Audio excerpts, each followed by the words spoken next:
Welcome back. In focus हैं Taimur Saleem Jhagra sahab, former finance minister Khyber Pakhtunkhwa, Pakistan Tehreek Insaf से। तैमूर, क्या पार्टी ने यह फैसला कर लिया है और सब सेम पेज पर हैं कि मुज़ाकरात की कोई ज़रूरत नहीं और अब एहतजाजी तहरीक ही वाहिद हल है तहरीक इंसाफ के लिए to gain some sort of political space in the system? जी देखें, इमरान खान की डायरेक्शन आई है और इमरान खान की डायरेक्शन का मतलब ये है कि इमरान खान कोई गलत डील या कॉम्प्रोमाइज साइन करने के लिए तैयार नहीं है। जहां पे सबके सेम पेज पे होने का है, अगर मैं आपको कहूं कि पार्टी में इंटरनल डिफरेंसेस नहीं है तो शायद आप मेरे पे यकीन ही ना करें, लेकिन जो प्रेस कॉन्फ्रेंस थी वो एक अच्छा पहला कदम था। लेकिन अगर कोई वजह है कि इतनी मकबूलियत के बावजूद हम वो रिजल्ट्स इलेक्शन के बाद नहीं हासिल कर सके जो हमें करने चाहिए थे, तो उसमें हमारे जो इंटरनल डिफरेंसेस हैं उसका एक रोल रहा है, इसमें कोई शक जो है वो नहीं है। आखिरी बात मैं ये कहूंगा कि प्रोटेस्ट या मुजाहमत जो है वो एक कड़ी हो सकती है एक स्ट्रैटेजी की, आपकी पूरी स्ट्रैटेजी नहीं हो सकती। हमें ये इंश्योर करना पड़ेगा कि जहां पे हमारे 26 एमपीएस पंजाब असेंबली में आवाज उठाने के लिए उन पे डी-सीट होने की एप्लीकेशन हो सकती है, तो जो खैबर पख्तूनख्वा में रिगिंग होती है जिस पे इंक्वायरी पूरे पाकिस्तान में रिगिंग को साबित कर सकती है, वो क्यों नहीं होती? जिन लोगों ने केयरटेकर निजाम में कानून तोड़ा हो उन पे एक्शन क्यों नहीं होता? ये सारे लीगल स्टेप्स मेरे ख्याल में हमें ना सिर्फ मुत्तहिद होना पड़ेगा, लेकिन हर जो वो लीगल मीन्स ऑफ प्रोटेस्ट है या वो लीगल एक्शन है जो दिखाता है कि हम पाकिस्तान की खातिर तो इस निजाम के साथ चलने के लिए तैयार है, जैसे इंडिया के जंग में गए, लेकिन हम सिर्फ इसलिए कि ये निजाम हमें इंडिविजुअली बेनिफिट करे उसके लिए हम जो है वो अपने आप को कमजोर नहीं दिखा सकते, not only in words but in actions. नहीं, लेकिन ये जो फिर एक्शंस हैं जिसको आप कहते हैं कि कमजोर नहीं दिखा सकते, एक तारीख भी तो है ना। ये तारीख 75 सालों की तारीख है और इसमें स्पेस जिस तरह से निकाली जाती है उनमें डायलॉग जरूरी है, and that is the art of politics. अभी हम कुछ भी कह लें इसको कि कौन सा निज़ाम बेहतर था पिछला, इस वक्त का, व्हाटएवर, या आप लोगों ने नहीं सेम पेज वाली को फॉलो नहीं किया था, let's I mean this is the reality of Pakistan. इसलिए मैं कह रही हूँ कि खाली, आपने भी कहा कि वाहिद स्ट्रैटेजी ये नहीं हो सकती कि मज़ाहमत की जाए। लीगल एस्पेक्ट में आप लोग बिल्कुल हर तरह से आप लोग आगे हैं, कोर्ट्स के दरवाजे खटखटाते हैं, बट वो जो डायलॉग होना है वो उसके लिए राजी नहीं होते, और लगता ये है कि रिजिडिटी यही है कि सरकार से नहीं करनी, फील्ड मार्शल से ही करनी है। रिजिडिटी की शायद कुछ वजूहात हैं।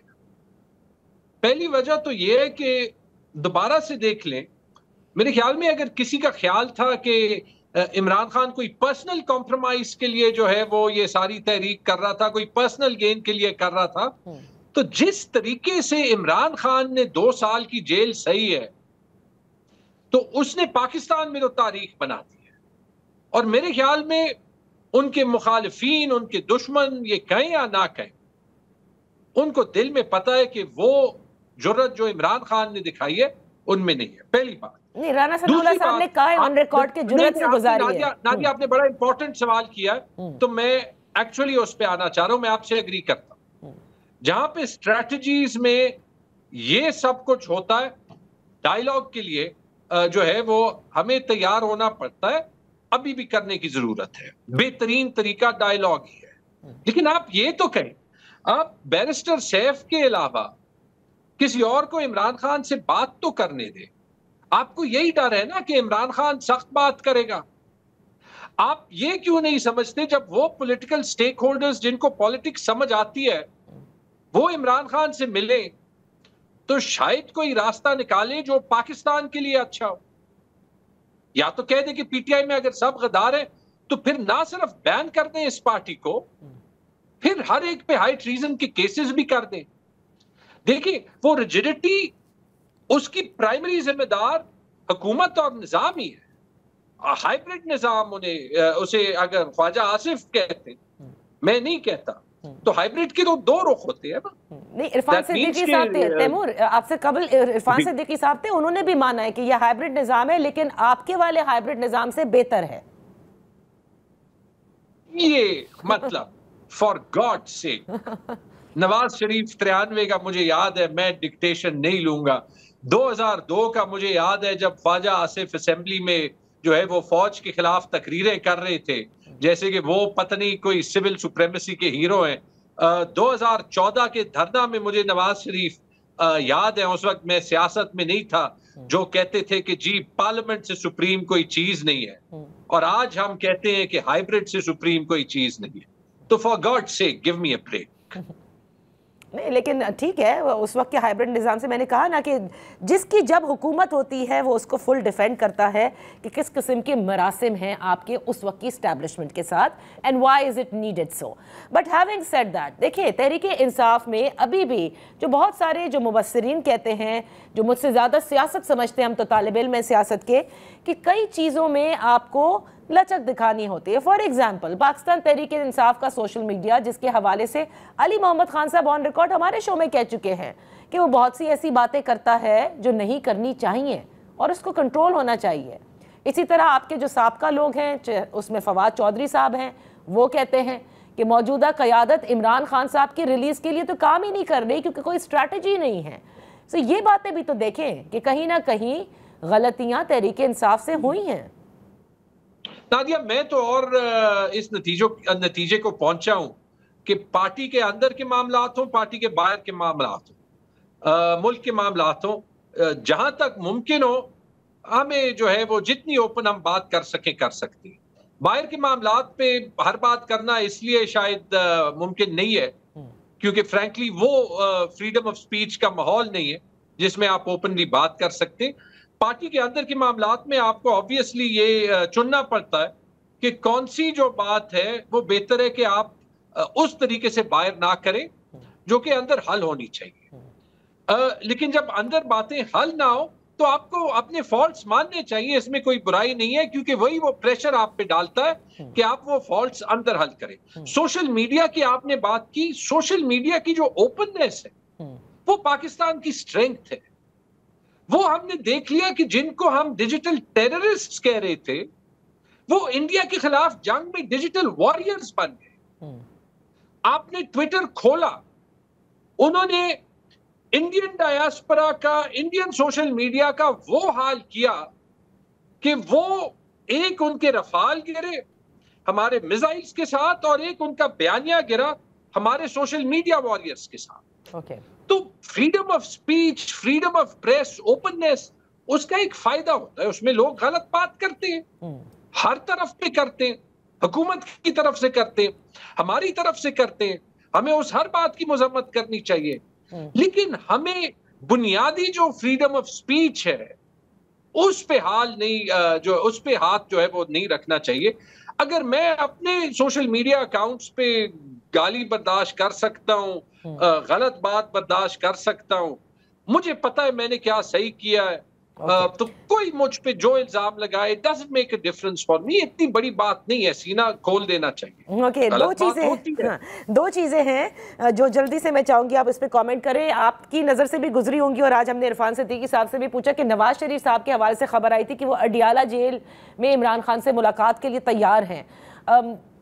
उन्होंने तो इसको रद्द किया, उन्होंने कहा ऐसी कोई बात नहीं है और वो क्यों जाएंगे अडियाला। मेरे ख्याल में पहले नवाज शरीफ को कोट लखपत जाना चाहिए, वो करीब भी है, वहां पे डॉक्टर यास्मीन राशिद से मिलना चाहिए, उनको मुबारकबाद देनी चाहिए कि नवाज शरीफ के होम हलके में एक खातून ने उनसे जेल में बैठे हुए जो है एक रिकॉर्ड उनको शिकस्त दी। फिर उनसे माफी मांगनी चाहिए कि जो शिकस्त खाने के बाद जो वोट को इज्जत दो के चैंपियन थे, उन्होंने वोट को ज़रबे 10 करके वोट का बेड़ा गर्क किया अपनी सीट में, बाकी मुल्क को छोड़े, उसके बाद जो है वो बाकी बात करते हैं। और दूसरी चीज नवाज शरीफ को ये सोचना चाहिए और इस हाइब्रिड निजाम को भी ये सोचना चाहिए कि ये इस्लामी जमहूरिया पाकिस्तान है या सल्तनत शरीफिस्तान है? क्योंकि जिस रिकॉर्ड से हम पंजाब में मरियम का नाम इस्तेमाल कर रहे हैं, हर यूनियन काउंसिल में BHU होता है। मैं पंजाब में काम किया है, यानी 3000 से ज्यादा BHUs हैं। हर एक का नाम आपने मरियम क्लिनिक रख दिया। हर जो 60-70 बेड का हॉस्पिटल है उसका नाम मरियम हॉस्पिटल रख दिया। जिना इंस्टीट्यूट ऑफ कार्डियोलॉजी का आपने नाम चेंज करके असेंबली के स्क्रीन पे दिखाया मरियम इंस्टीट्यूट ऑफ कार्डियोलॉजी, फिर बाद में कहा कि हमने नहीं किया। मतलब आप कौन सी दुनिया में रहते हैं? हम 17वीं सेंचुरी के फ्रांस में तो नहीं रहे ना, लेकिन 17वीं सेंचुरी के फ्रांस में भी जब ऐसे काम होते गए तो फिर फ्रेंच इनकलाब आया, और मैं बिल्कुल इनकलाब के हक में नहीं हूं। इस मुल्क में एवोल्यूशन होनी चाहिए। आपने कहा अगर इस मुल्क में कॉन्स्टिट्यूशनल सुप्रीमेसी भी होगी, उसमें सब स्टेक होल्डर्स को साथ बैठना पड़ेगा, लेकिन उसका हाल माजरत के साथ हाइब्रिड निजाम में भी पूरे मुल्क का नाम मरियम और नवाज शरीफ के जो है वो नामों पे तब्दील करना नहीं है। अच्छा, तो बैरिस्टर सैफ का आपने जिक्र किया था और कहा कि उनके अलावा भी किसी को मुलाकात करनी चाहिए, तो क्या हम ये समझे कि बैरिस्टर सैफ की जब मुलाकात होती है वो किसी के कहने पर ही होती है और कोई पैगाम रसानी के लिए ही होती है? नहीं, सिंपल बात करते हैं। बैरिस्टर सैफ हमारे पार्टी का हिस्सा है, लेकिन बैरिस्टर सैफ शायद हुकूमत और हाइब्रिड निजाम में एक ब्रिज का किरदार अदा कर रहे हैं।